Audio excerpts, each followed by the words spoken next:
గీతా మధురిమలు అవతార రహస్యం 4వ అధ్యాయం అయిన జ్ఞాన కర్మ సన్యాస యోగంలో కృష్ణ పరమాత్మ తన అవతార రహస్యాన్ని చెప్తున్నాడు. అవతారానికి మానవ జన్మకు 3 ప్రాథమిక భేదాలు ఉన్నాయి. అవి చూసే ముందు కృష్ణ పరమాత్మ చెప్పిన శ్లోకం చూద్దాం. శ్లోకం 7 4వ అధ్యాయం.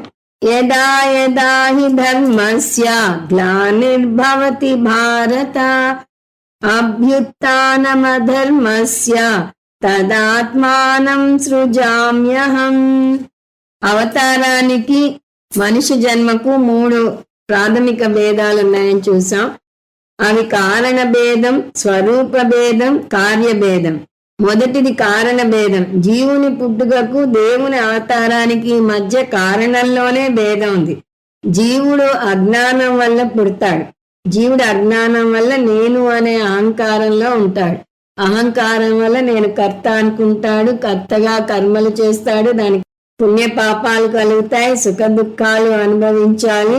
సుఖ దుఃఖాలు అనుభవించటానికి పునరపి జననం పునరపి మరణం పొందుతూ ఉంటాడు. అందువల్ల మనుష్య జన్మకు కారణం అజ్ఞానం. అందువల్ల మనిషి జన్మను కింద పడటం అంటారు. అదే ఈశ్వరుని విషయానికి వచ్చేసరికి ఈశ్వరుడు సర్వజ్ఞుడు.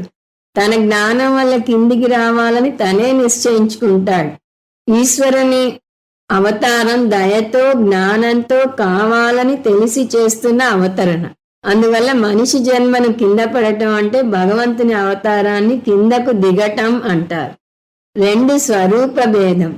జీవుని జన్మ అజ్ఞానం వల్ల ఏర్పడుతుంది కాబట్టి జీవుడు సంసారిగా కొనసాగుతాడు.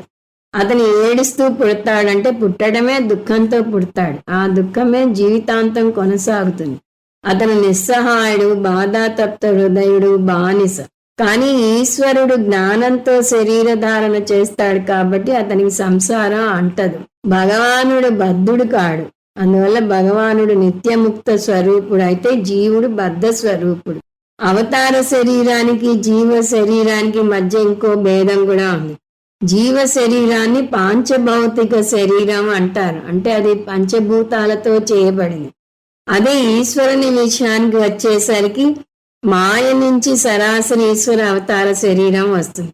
అందువల్ల అవతార శరీరాన్ని మాయిక శరీరం అంటారు. అందువల్ల భగవంతునిది మాయామానుష వేషం అంటారు. 3 కార్యభేదం. జీవుడు పుట్టేది కేవలం పుణ్యపాపాలను క్షయం చేసుకోవడానికి. జీవునికి గత జన్మల నుంచి పోగు చేసుకోవచ్చిన పుణ్యపాపాలను సంచిత కర్మలు అంటారు. అందులో కొన్ని ఫలించి ప్రారబ్ధ కర్మగా మారుతాయి. వాటిని అనుభవించడానికి ఈ భూమి మీదకు వస్తాడు. అంటే పుణ్యపాప క్షయం కోసం జీవుడు పుడతాడు. అవతార విషయంలో అజ్ఞానం లేదు. అందువల్ల సంసారం లేదు అని చూసాం. అందువల్ల ఈశ్వరుడు పుణ్యపాప అతీతుడు. లోక సంగ్రహం కోసం అవతారం ఎత్తుతాడు. ఈశ్వరుని రాకను లీలగా వర్ణిస్తారు. 6వ శ్లోకంలో తన అవతార స్వరూపాన్ని వర్ణిస్తాడు. నాకు పుట్టుక లేదు, నాకు మార్పు లేదు, నేను సమస్త ప్రాణులకు ఈశ్వరుణ్ణి, నాకు చావు పుట్టుక లేకపోగా నేనే అందరికీ అధిష్టాన దేవుణ్ణి, నేను స్వతంత్రుణ్ణి, ప్రకృతిని నా అధీనంలో పెట్టుకుని వచ్చాను. మాయాతత్వం సాయంతో మాయిక శరీరాన్ని పొందుతాను అని చెప్పాడు. అంటే ఇది స్వరూప భేదం చూసాము. ఇప్పుడు 4వ అధ్యాయంలో 7వ శ్లోకంలో అవతార ఉద్దేశం చూస్తాము. యదా యదా హి ధర్మస్య గ్లానిర్భవతి భారత.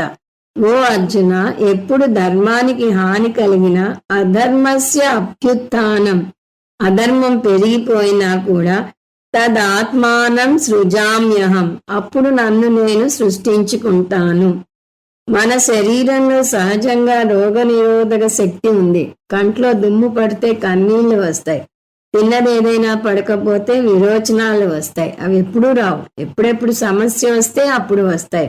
అదే సూత్రం విశ్వానికి వర్తిస్తుంది. విశ్వం భగవంతుని శరీరం.